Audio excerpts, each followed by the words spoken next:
Hydronics are probably the most efficient way to move heat from one place to another. It has a much higher specific gravity than air does, water does, and so we use water to move it 30 times more efficiently than air. Also, hydronics can be stored, making it ideal to use with time of use rates, which are probably coming. I'm not a utility planner or expert by any stretch of the imagination, but if we just look at what the renewable energy loading is doing to the grid right now, it's pretty plain that they're going to have to move to a time of use rate so we can shift load to occur when we have green power on the grid. So the cool thing about hydronics is, and warm water, is that we can store it in storage tanks and use it later when we need it. So we can make it when the sun's shining, we have clean power, or when the wind's blowing, we can store it for use later. Comfort, there's like nothing really comes close to the comfort that you get from hydronics. And it's about warm surfaces. So it's about warming the perimeter of the space or warming the surfaces that you're in contact with, like the floor. We'll get into more of what makes it comfortable. But yeah, there's no noise from it. There's no air blowing around. There's no things like that happening. We've got this cool graphic here. So we're going from caveman time to spaceman time. If any anthropologists in the room can help us understand what that means. And so temperature goes from snowflakes to sunshines. And we can see, like, we started off with fire way back in the day. We learned to control fire, and then we started making hot water. And 19th century technology was to use steam, right? Steam doesn't require pumping. Steam just moves through. And then we started pumping water, and we started using high temp baseboard, which is what you see in most applications residential applications that are using hydronic heat now are looking at hydronic baseboard. And now it's the 21st century, we're talking about low temp.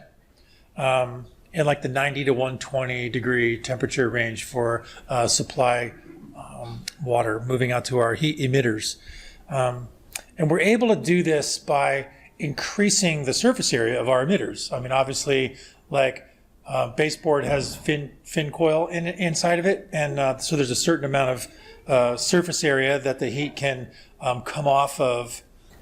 So a given heat emitter can emit a certain amount of BTUs based on how big it is. So like if we can move to larger surface areas, we can go with lower temperature water. And here's one way to do it. So let's go into low temp distribution stuff so we can get to site built radiant.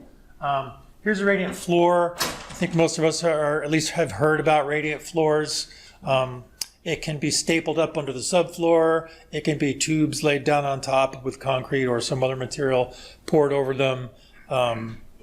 Anyways, hydronic radiant floors are sort of the gold standard for comfort. I mean, the temperatures in a radiant floor heated space are really even throughout the space. And we are close to the heat source. Wherever we stand in the room, we're like pretty much in contact, unless we pick our feet up off the floor, we're in contact with the heat distribution system. So many people talk about radiant reduction or something like that, where you could set the thermostat back if you were using radiant heat, because we're more comfortable at 65 degree air temperatures in a room that's heated with radiant heat, because those warm surfaces are, we're not emitting radiant heat from our bodies to a cold surface. It's actually working the other way if the surface is above our body temperature. So there's this thing about comfort. Mean radiant temperature is one of the things that we consider when we're talking about human comfort in a space. And mean radiant temperature this is an outside door, and the surface temperature of this is 47 degrees. And I could be standing in a 70 degree room, but I would feel cold because my body is radiating, it's emitting its heat out to this cold surface, trying to warm this surface up. It's just the way it works. Heat goes from hot to cold. So the radiant heat that's on my surface body temperature is moving towards this door. So what can I do about it? I can either warm up the surface of the door by building a better insulated door. I can turn up the heat outside so the door isn't so cold, or I can put more coatings over me, coverings, coats, sweaters, things like that, so my body is holding its heat and it's not emitting it. So that's how this works. By warming up the surfaces around us, we're increasing the mean radiant temperature of those surfaces, and we're dumping less heat from our bodies towards those surfaces. Now, there was this big radiant reduction thing when we started doing radiant heat back in the 90s. Everyone was so excited about it. Look, all the energy we're going to see. But it turns out people don't actually turn their thermostat down. They're like, no, I'm 72. I'm a 72 person. That's where I like it. Or I'm a 68 person. That's where I like it. It's really sort of psychological more than it is actual human comfort oriented. But some cool things that are happening now is people are building walls and ceilings like this. So this gives us the capability of surrounding ourselves with warm surfaces. How cool is that, right? We're like in the cocoon. And this is some photos from some jobs that I've worked on where you can see it here. They've wet sprayed the radiant. They've wet sprayed the wall system. So you've got cellulose behind these, and they have these heat transfer plates that are meant to do radiant floors, but they just put them in the walls instead. I never did get a straight answer from this builder about what happens when somebody goes to put a obvious question, right? A wall hanger on there. He said that it would probably bend the cheap little brass nail before it would really cause any harm to the tubing. So we'll see. We'll see. The heart of this system is the two storage tanks over here on the right. So this allows this guy to make his, he's using geothermal heat pumps in this case. So he's using his ground source heat pumps to make electricity when he's really into his carbon thing. So he's actually storing his hot water from his ground source heat pumps that he makes when the sun is out. And then he uses this the rest of the day or 2 days until the sun comes back out again. But he's using in this system something like 90-degree water temperature, which is pretty cool. So it takes a lot less energy to make 90-degree water than it does to make 180-degree water. Half as much energy if you do the math, which I just did in my head right in front of you guys. Not bad because it was like after lunch and everything. Anyways, we'll have more on thermal storage coming up. We'll get to that. Here's another low temp distribution option, panel radiators, or panel rads as they're known. So yeah, these are kind of cool. They come in a couple of different flavors. Like the one on the left is it's really just a radiator. But these are, these plates here are, maybe 3/8 of an inch thick, and they're filled with water. They're manifolded top and bottom, so water goes in, moves through, comes out, and air convects up behind them. So we get some. So these work in hot temp water and warm water, low temp water. So if you want to use low temp, these get bigger, is the point I'm trying to make. So maybe that's not enough in some rooms if we're going to use low temp water. So what we can do is we can put, like in the middle photo here, we can put a little low voltage fans in there. Those are like little mini computer fans, little 2 and 3 watt fans that go in there. And on the chart on the right, you can see the effectiveness of putting those fans in at different water temperatures. So I can't really read that too well from here, but fans off. This is how much heat we can emit. So BTU per hour output. Fans off with 110-degree water, a little under 2,000 BTUs an hour. Turn the fan on low, we're up around 4,000 BTUs an hour. So we're doubling the output just by turning those little fans on. And all that does is it just brings the air past the emitter a little faster than convection would do it. And since we have low temp water, we don't have as much convective force. So this just sort of helps it along. High output baseboard. So most people are familiar with baseboard hot water. And this is kind of what a high output one looks like. A normal one would be like this here, only the thin tubes would stop about here. So you can see how much more surface area this thing has in it to dump off heat. And a lot of times this is cool because we can run a loop through it back and out, or we can run 2 loops through it, or we can run 2 returns through it, or we can do whatever we need to do to balance it to get the water temperature where we want it to be. So and here's again the effectiveness of the high output versus the low output. And high output 180 degree water in traditional baseboard, we're looking at something like 5,000 BTUs per linear foot of baseboard, or I'm sorry, 500 BTUs per linear foot of baseboard. That's a pretty standard walking around number. So we do our room by room heat load calculation, and we say, well, how many feet of baseboard do we need? If we need 2,000 BTUs at design load, we need, like 4 feet or something in there. So with the high output one, it's much more like we can get 500 BTUs per linear foot with 140 degree water. So it's not a straight swap out. To use 110 degree water, we'd need about 2 feet of baseboard to get 500 BTUs per foot. Something like that. So when we're using low temp water, we really have to understand that we can't run our heat emitters in series anymore. So classic baseboard layout is like a perimeter loop. Zone 1 goes around floor 1 of the home. And we start off with 180 degree water in the first emitter, and then the water temp goes down as we go into the different pieces of baseboard in the system, and then cold water back to the boiler. And that's cool, but you can get away with it with 180 degree water. If you're starting off at 110 degree water, you're not going to be able to make it through all the emitters in your loop with any kind of meaningful water temperature by the time you get to the end of the run. So we need to do home runs, which basically means never mind what this heat source says or is, but like we have got a heat source here and we got a manifold, supply manifold. We go off to this emitter, we go through it, we come back and return back to the return manifold. So we're not going from one to the other to the other. So you're the main home run. The other thing is you see these little TRV valves? These temperature control valves are manual. So you can go into each of these emitters, these panel radiators, and you can dial in the temperature control valve, which simply obstructs flow through the thing. So you can open it up and get the max flow through it, or you can dial it down and get less flow through it. We can literally dial in the right amount of heat coming from each emitter in the room, which is really nice because we might have to like upsize or downsize the thing based on the conditions of the room. And we can do fan coils too. And the beautiful thing about the fan coil thing is we can get cooling out of it. So we can run chilled water through it in the summertime and it works like an air conditioner. Be careful if we're doing this to insulate all pipes in the system, or else we can have condensation problems in the summer when we start running cold water through it.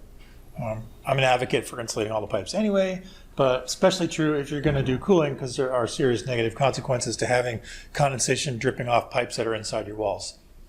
I can imagine the mold growth and the troubles and the callbacks and the issues associated with that. So sometimes we got ducted systems like this, and this fan coil here, and this would be considered a hydro-air system. And we have the ability to combine ventilation into the mix. So we can do ventilation, heating, cooling, whatever we need to do with our hydronic system, similar to a ducted system. But I think here we start getting away from the comfort of the radiant systems or the perimeter hydronics. So that's about distribution. So let's talk about how we make the heat. So here's the thing about wood pellet boilers, right? I live in Vermont, and this is the public perception of biomass heating in Vermont. You guys ever watched the Red Green show back in the day? This reminds me of Red Green. This is something he would do. So then there's these outdoor boilers too, which we haven't quite been able to outlaw, but they're pretty stinky.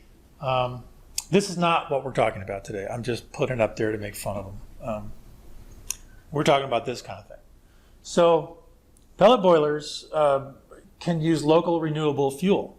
Our northern forests were quite popular for a thing called pulpwood, which is what we made paper out of.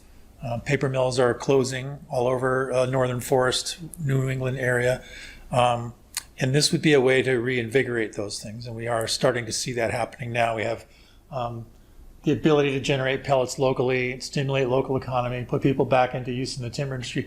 And if we're sustainably managing our forests, right, they're less susceptible to development that way, and they get to stay forests. And if we're taking the byproduct of sustainably managing these forests and we're replacing fossil fuels with it, it's like a win-win thing. Low particulate rates, 0.032 pounds per million BTU of particulate. Here's how that stacks up with other things that create particulates. We've got fireplaces here, 28 pounds per million BTU. That's the winner, open fireplaces. That's like caveman days. Remember the graph before with the snowflake and stuff. Uncertified wood stoves is sort of like the old parlor stove or the old wood stoves without catalytic converters and without EPA type 2 combustion. Here's your EPA certified wood stoves, 1.4. Pellet stoves even lower at 0.49. And here's where our pellet boilers are coming in, 0.032. Not quite as clean as particulate-wise as oil, but certainly much cleaner as an industry. So that's what we're talking about when we're talking about emissions.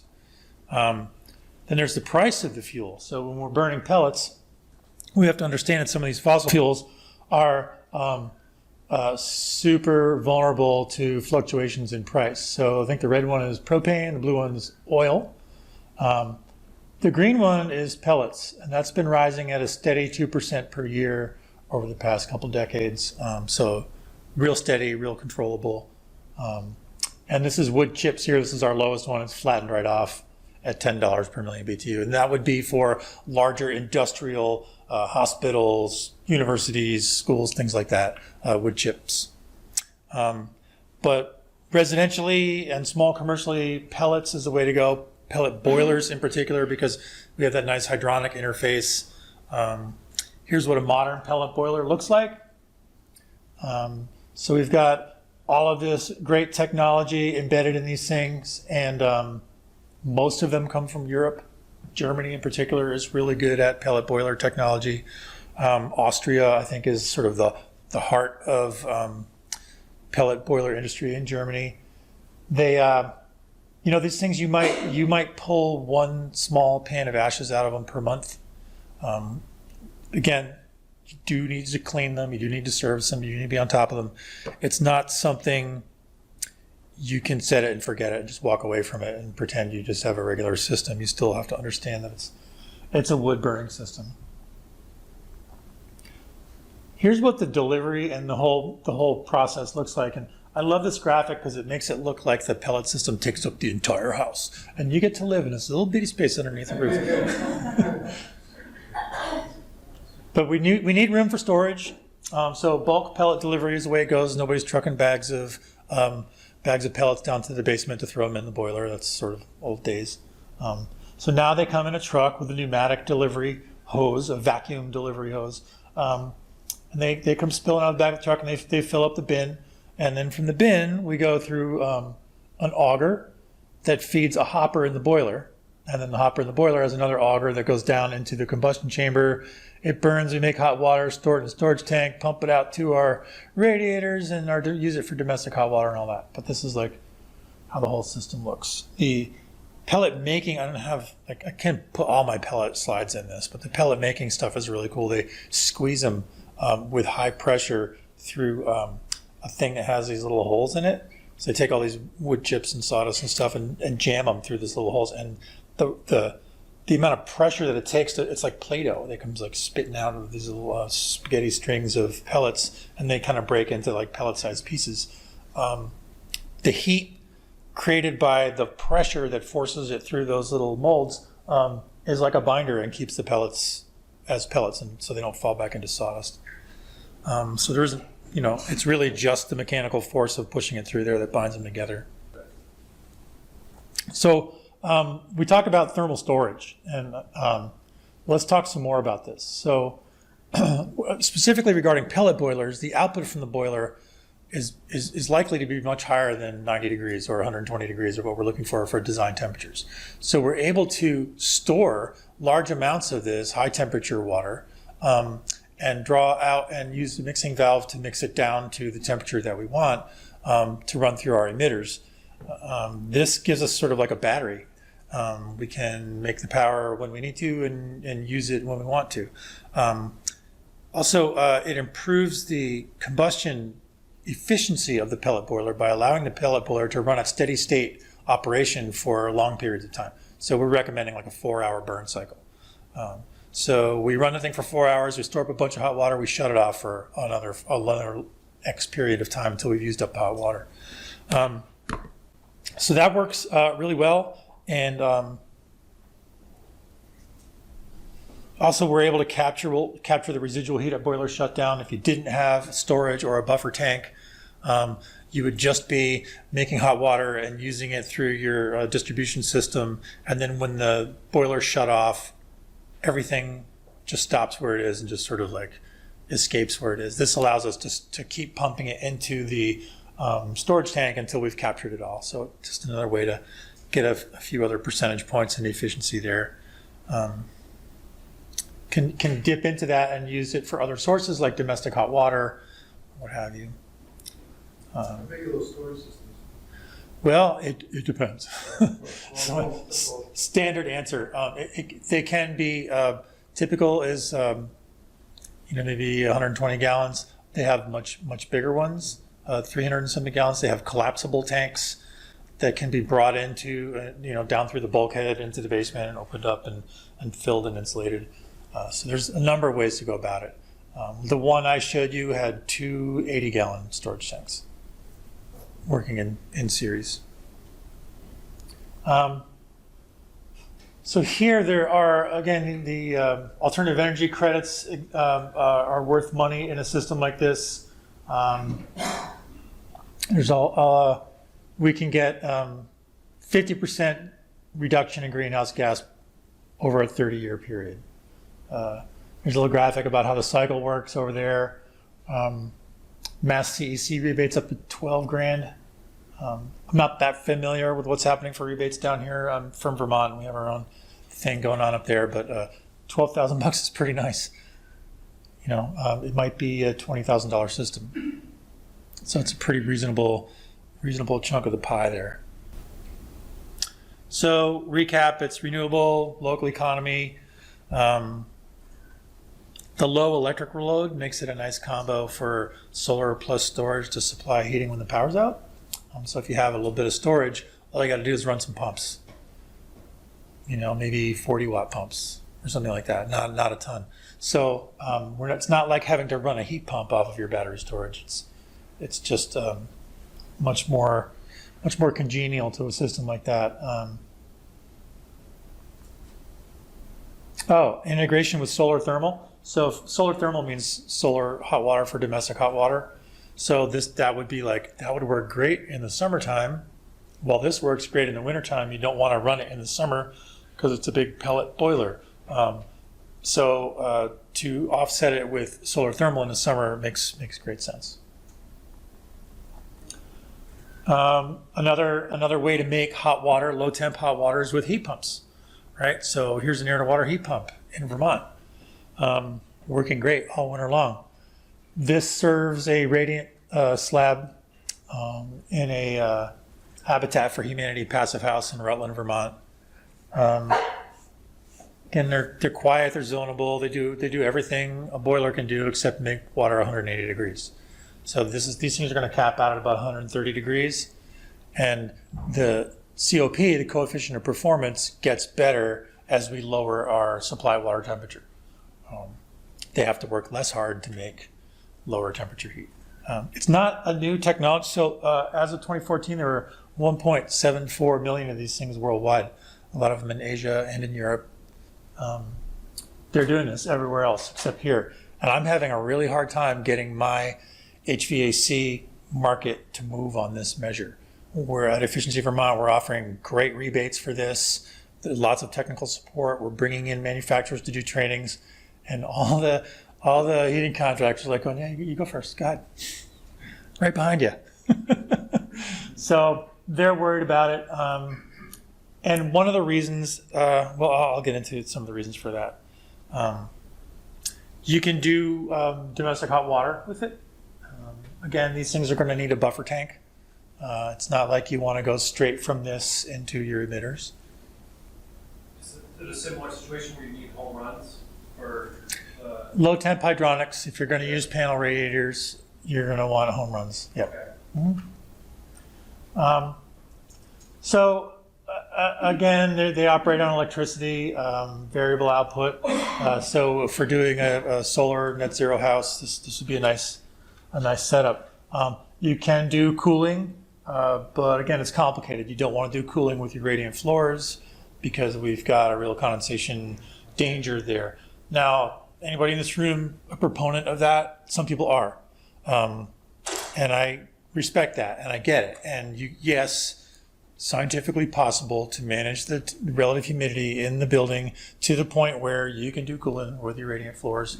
Everything has to be balanced perfectly, and everyone has to be really on their game. And in my experience with human beings and in the world in general, nothing's really balanced perfectly, and nobody's ever really 100% on their game all the time. So I could see that being the consequences outweighing the benefits for me there. But if that works for you, go for it and tell us. Please share what you learn. We've got, in this case, a really simple diagram. So we're taking heat from here and we're moving it into here with a heat pump.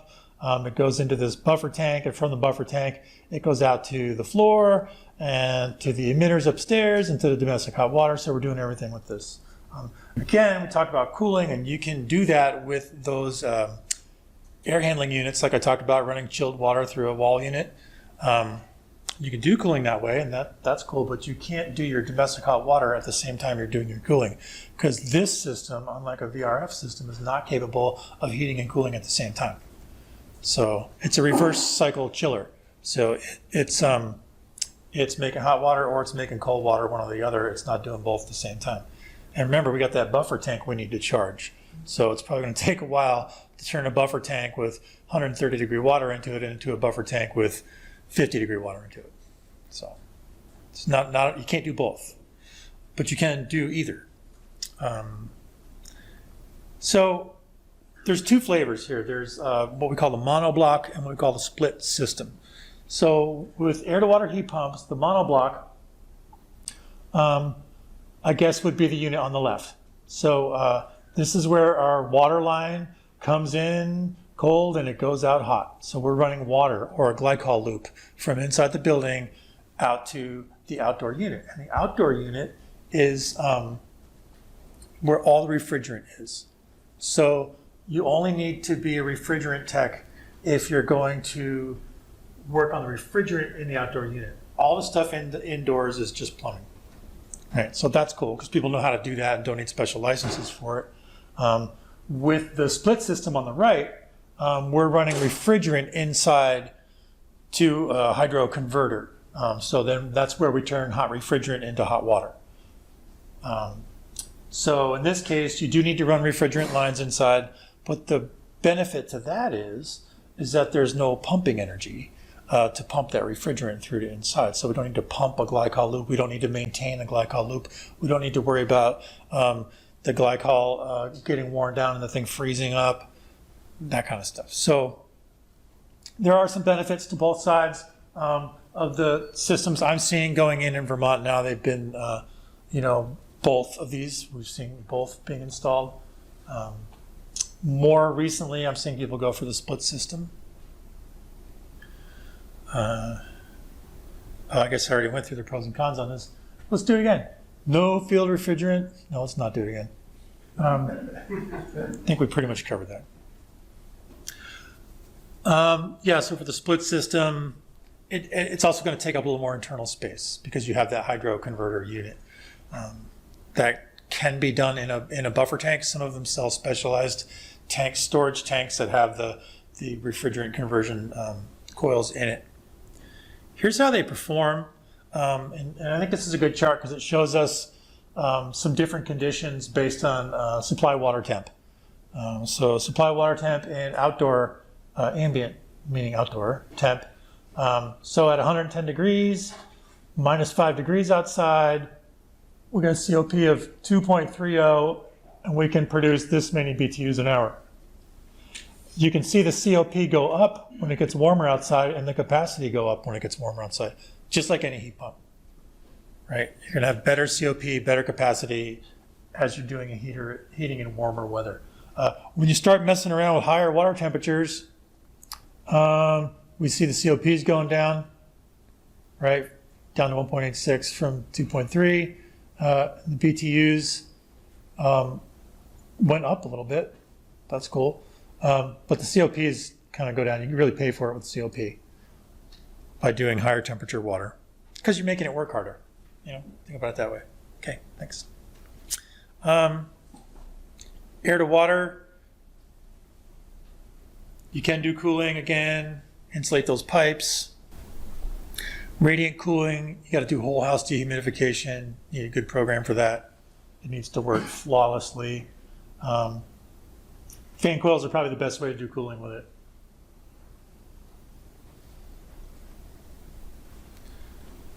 So we typically need a boost of some kind when using air-to-water heat pumps to do domestic hot water. I know some systems that use heat pump water heaters instead of using the air-to-water heat pump for domestic hot. That might be okay.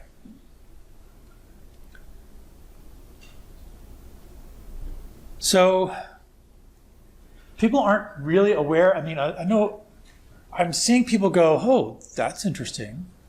Can I use that to replace my boiler? You're like, well, what type of distribution system do you have is always my first question.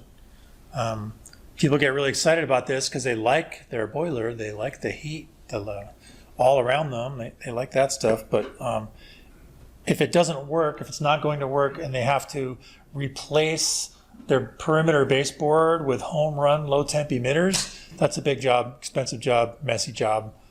Most people at that point are like, I don't think so. But for new construction, I really like it.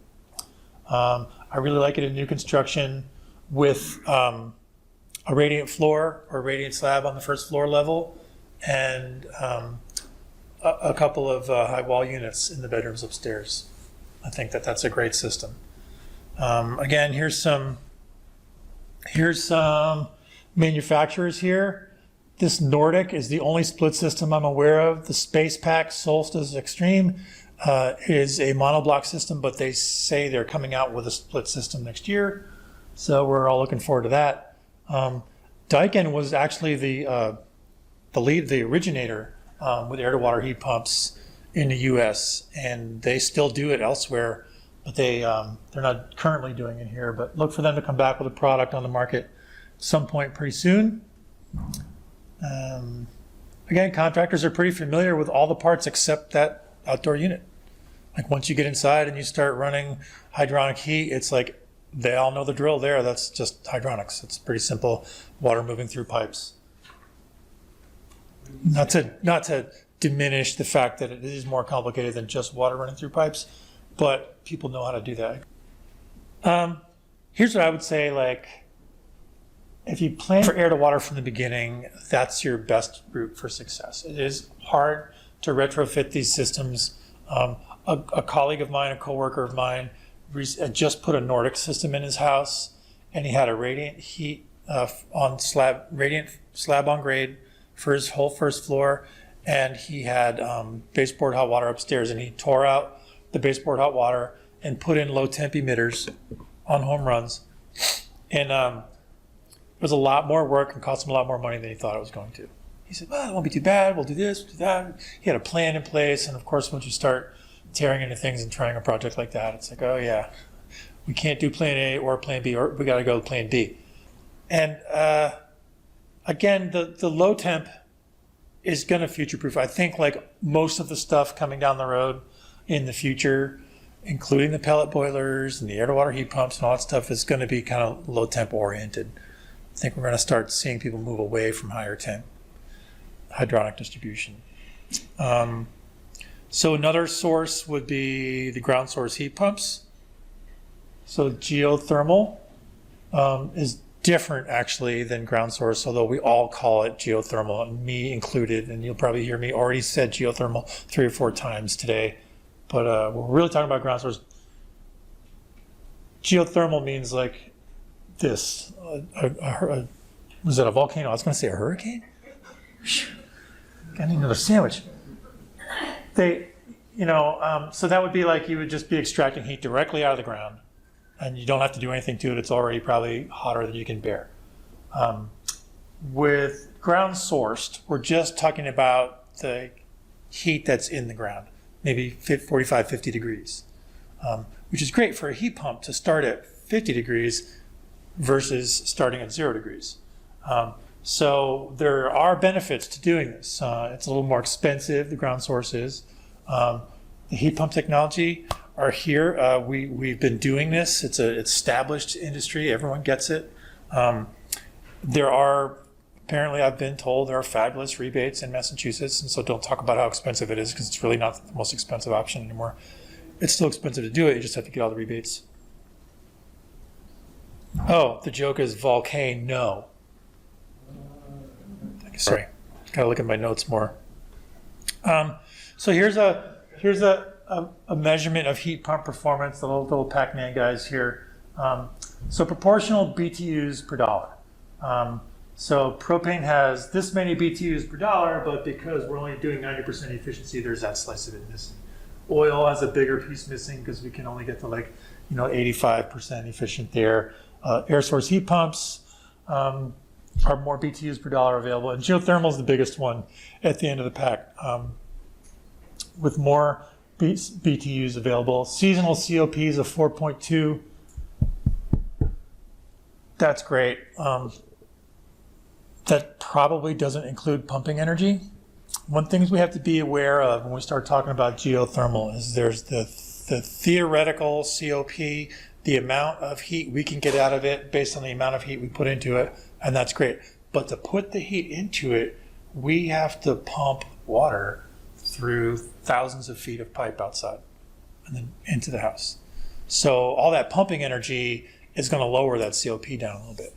We've seen measured COPs of 3, 2.8, which is good. Still better than seasonal COPs on air source stuff, but not the astronomically high that everybody claims on this. I'm not bashing this. I think it's good technology, and I think we can do a lot of things to minimize that pumping energy. And I'm starting to see people doing that, using smarter pumps, using smarter strategies. We can reduce that pumping energy and make these things even more efficient, which gets me excited about them. So here's a couple low temp indoor options. We can go water to water, in which case you'd be using low temp water like we talked about. A combo would be like I talked about with the low temp water downstairs and then hydro air upstairs.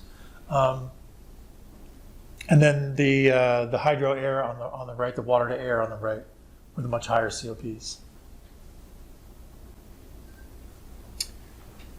So these options are giving us some flexibility in design. I think we talked about them. Here's some different ways to do the outdoor loop on a geothermal heat pump. Horizontal closed loop is when the water never leaves the pipe. Right? Open loop is when we pipe to a water source and we use that water source back in. Like sometimes a vertical column well is an open loop heat source for our ground source heat pumps. And then a vertical loop, it could also be a closed loop. So some people drill wells, they run the tube down into the well and then back up out of the well again and fill the whole thing with bentonite slurry so that it gets good surface conduction contact to the ground, and they roll it that way. Oh, you could do a pond loop. Pond loop, I guess, could theoretically be an open loop, but I wouldn't recommend it because you don't want to be sucking pond critters and algae and muck into your system. Probably would be a bad idea. Here's what the ground loop trench looks like. So it's just a bunch of poly tubing in a trench. Typically those are 6 or 8 feet deep. So you can see if you have to do multiple trenches like that, there's some excavation costs and there's some installation costs. And that's where a large part of the money of these systems is going, is into this groundwork or into the well drilling. That's what a well looks like. It's the best well picture I could find. Anyway, here we've got federal tax credits. We've got the AC Mass CEC rebates. So we're looking at the post-incentive net cost in here, which is pretty similar to most heating systems in most houses. They're $20,000-ish. 10-year operating costs are much lower than other systems and that you can compare to. Again, that's probably based on that 4.0 plus COP, which you may not realize if you have a lot of pumping energy.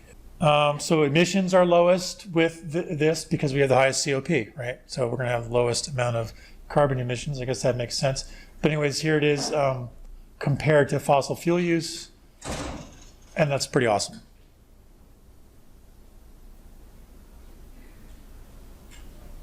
So we do, like I said, we have an established industry. This isn't new to anybody. Watch out for pumping loads.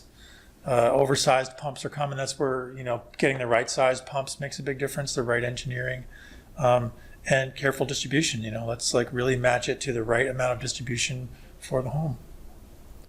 I can go right into the domestic hot water bit now. So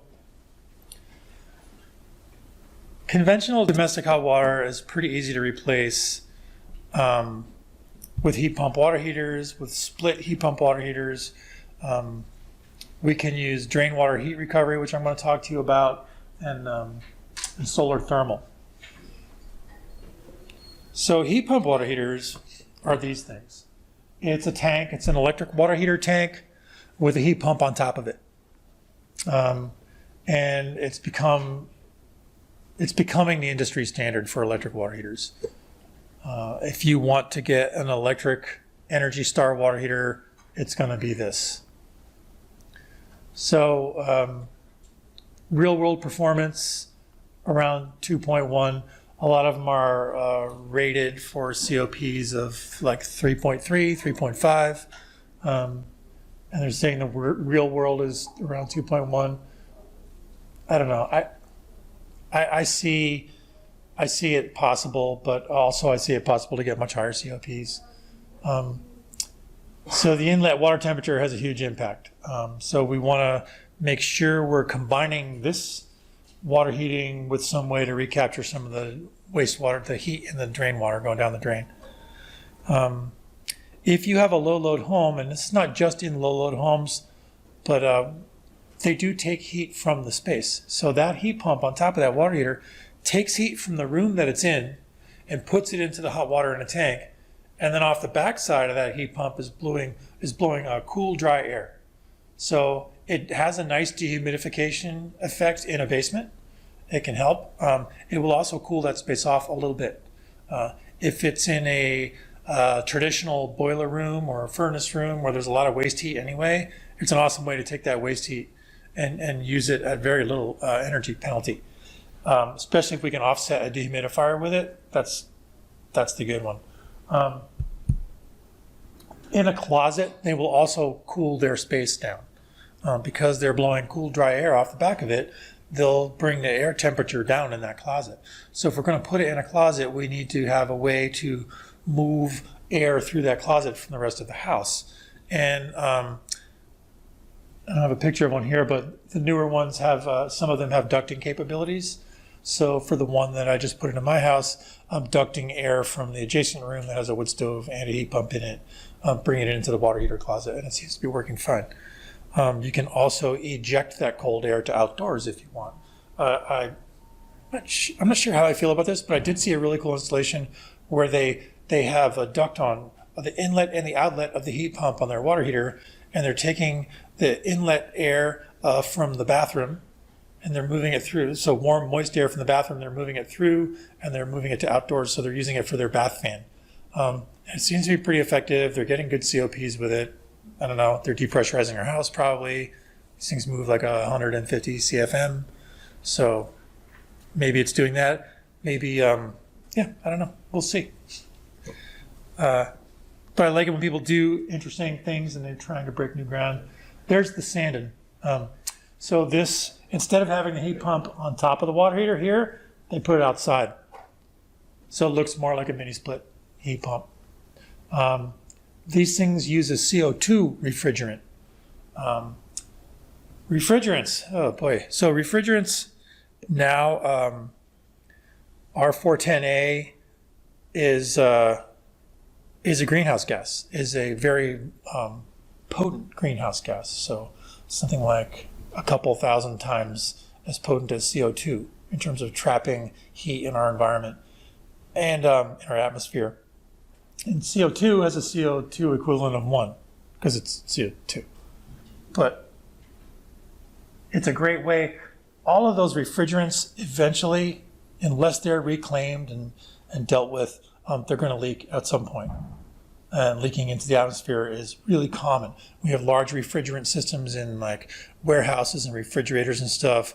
They just plan on, we're going to leak so many pounds of refrigerant a year. That's just how we roll. There's nothing you can do about it. It's industry standard. We're doing fine.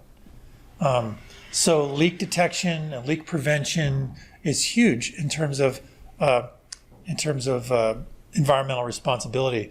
And I've heard it said that the single most powerful thing we can do in terms of changing the carbon picture on the planet is to replace refrigerants with natural refrigerants, like CO2, like ammonia, like propane even. The problem is that some of them, like propane, are explosive. So if there's a lot of refrigerant in your system and you get a leak, we could have a problem. So people aren't really ready to go there. The issue with why don't we just convert them all to CO2 is CO2 works at very high pressure. So we've got much higher pressures in this system than your average HVAC techs are used to working with. Therefore, they can get dangerous. So they're pretty much only being used in small systems like this, is my understanding of it. Maybe we'll see, innovative ways around that. I'm hoping so. I think it's a great way to clean things up. So real world COP around 3. So it costs more. That's the thing. This is a $2,500 water heater, and a heat pump water heater is like a $1,000 water heater. Here's one in Vermont that was installed last winter on a project I was working on. And I like this picture because this is his big Mitsubishi multi-zone heat pump outdoor unit blowing cold air right on his sanding. And I asked him about that. I'm like, do you see a problem there? He goes, oh, no, that CO2 is really good for cold temperatures. It works good at cold temperatures. But his is like right on the outside wall, and the lines come right out of the wall right to the end. So there's only a foot of exposed line there. That's what the indoor unit looks like. This was a big one, a big tall one. You can get them in different sizes. Drain water heat recovery. Anybody seen this? Anybody have this in their house? This is it's a great technology. It's part of the rest of the system. So like when we talk about, which water heater do you want to use to optimize your efficiency, that's great, but that's only part of the system. The whole plumbing system is the rest of the system. We can use these things to extract water, to extract heat out of the water going down the drain from a shower and use it to preheat the water going to the water heater. So in this case, the plumbing diagram looks like this. The cold water comes in and around this drain water heat recovery unit and gets tempered and goes into the water heater. It also tees off and goes to the cold side of the shower mixer, and that's called equal flow plumbing, where, where you want to have the same amount of water going down the drain that you have going into your water heater. So you want to have an equal flow on the drain water heat recovery. Also, mixing, putting tempered water into the cold side of the shower mixer means you can reduce the shower mix a little bit and use less hot water. So 40 to 60% recovery efficiency depends on how long of a unit you put in. So we're talking vertical units now. So when a fluid goes down a pipe, it doesn't just fall down the hole in the middle of the pipe. It actually adheres itself. The surface tension holds it onto the side wall of the pipe, on the inside of the pipe. And this, it's simply a copper drain pipe with a copper winding wrapped around a coil, wrapped around the outside of it. Incoming water to the water heater goes through the coil into the water heater, and the drain water continues down the drain as normal, but gives off its heat to the incoming water. A 4-footer is probably it's about 45% efficient, maybe. The thing that drives the market, the reason they even still make these, is because it's required for new building code in Manitoba and Ontario. It's also a way to get points to meet building code. California, that's coming up. Vermont, New York is also looking at it. But so if it weren't for the codes, we wouldn't even have these things, which I think is a shame because they really can't boost. The other thing they can do is not only help you heat your hot water more efficiently, but they can boost the capacity of that water heater.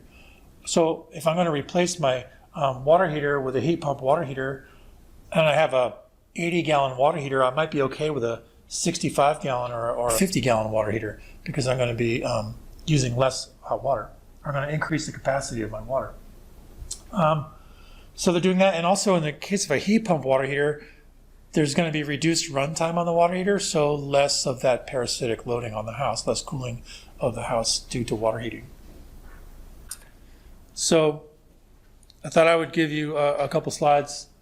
Here's the one in my house. You can see it here. Cold water comes in the bottom, tempered water goes out the top. Tempered water comes in here to the water heater. This water heater here is ducted outside. And in the summer, I open this cap up and we get the cold dehumidified air. On the right, you can see where I put this system in. I replaced the electric water heater and put the drain water heat recovery in on this Thursday, and then that's my energy use moving forward. So order of magnitude, never mind that 10 kW. This is a sense monitor. That's, I think, the weekly energy use or something. But order of magnitude is significant. Less energy. And that's the combined package of these two measures. So it's not either one of those alone. Solar hot water is still a great idea. Talk about mature industry. When people said in the 1980s and the 90s, when somebody said solar, this is what they were talking about. Right? Solar PV was a whole, wow, that's someday in the future. So this has been around a long time. There are drain back systems, there are glycol loop systems, there are flat plate collectors, there are vacuum tube collectors, there's all different ways we can do this.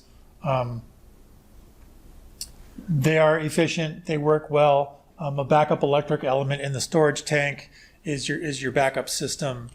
Remember we went to the pellet slides. This is a great way to heat your hot water in the summertime if you've got wood heating or biomass heating in the wintertime that you don't want to run in the summer. No effect on building loads, right? So it's not cooling off the space like a heat pump water heater does. Less greenhouse emissions, 60% less than natural gas. Still worthwhile doing. There's still incentives and tax credits for doing this. So we've got a bunch of DHW solutions that we talked about. Hot water can be the biggest load in your home. I also recommend everyone take a step back when we start thinking about hot water and think about not just the water heater, but like I said, the drain water heat recovery, and there's the whole rest of the system too. So consider what we used to call the plumbing core or stacked bathrooms.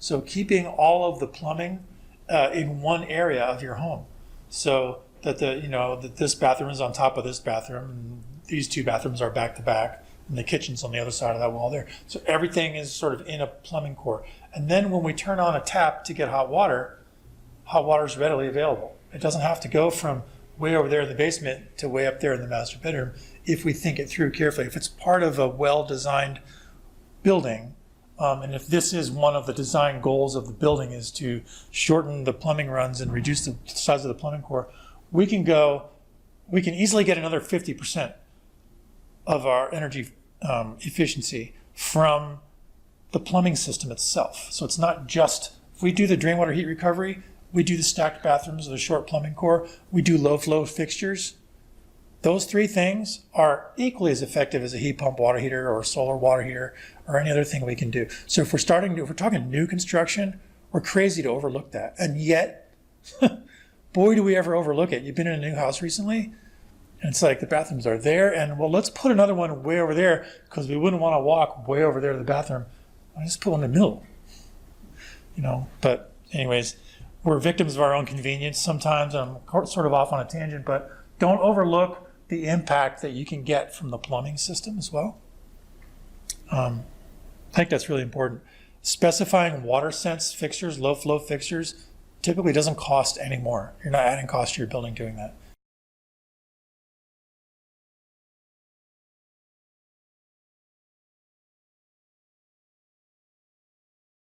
So monoblock considerations are that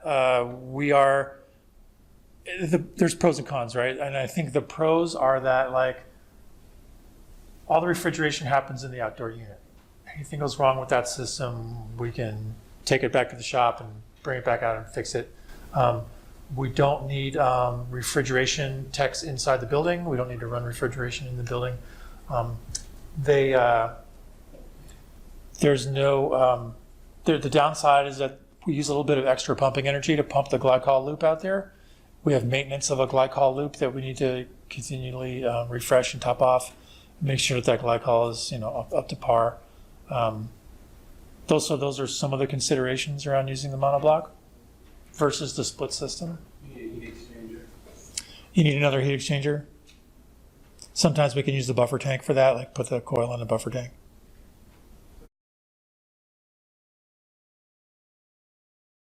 In energy ratings, I mean, we can use mid to upper 80s on those. They're all listed. I know we have a wood pellet rebate program in Vermont, and we have a qualified product list. So we're only taking the top tier are available for incentives, and they tend to be in the upper 80s. It does have to be installed in a vertical condition. There's a manufacturer called EcoDrain that makes a horizontal one. It's not UL listed, so they're only using it in Canada. But that's a good way to get at the horizontal runs. It's a D-shaped pipe. It's flat on the bottom, and the heat exchanger is all on the bottom, so there's no wrapping, because that would just be wasted copper. Anything that's not. There's maintenance issues with those. So soap scum, all that film builds up on the bottom of it and it gets between you and the heat exchanger. It gets between the water and the heat exchanger.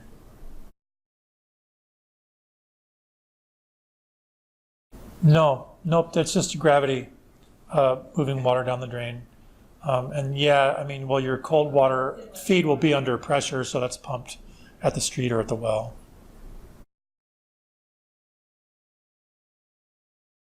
Yeah, are you familiar with Bill McKibben, the famous writer, environmental activist? He recently had an article in the New Yorker about the pellet industry being bad for the environment.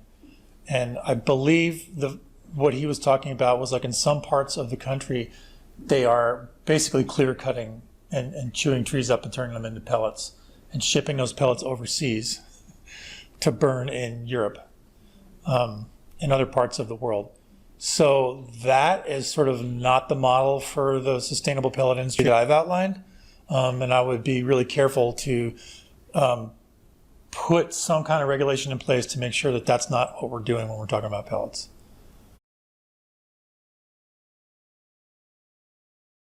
There's some transportation energy involved with it, but not nearly the transportation energy involved with fossil fuels of extracting them out of the ground, shipping them halfway around the world, putting them in a refinery, shipping them another halfway around the world, and then trucking them to where they need to go. Imagine it goes from the forest to the pellet manufacturer, from the pellet manufacturer to you. So it's, otherwise, we'd have to make our own pellets, which would be hard. Okay, I think we got to wrap it up. Thanks, everyone.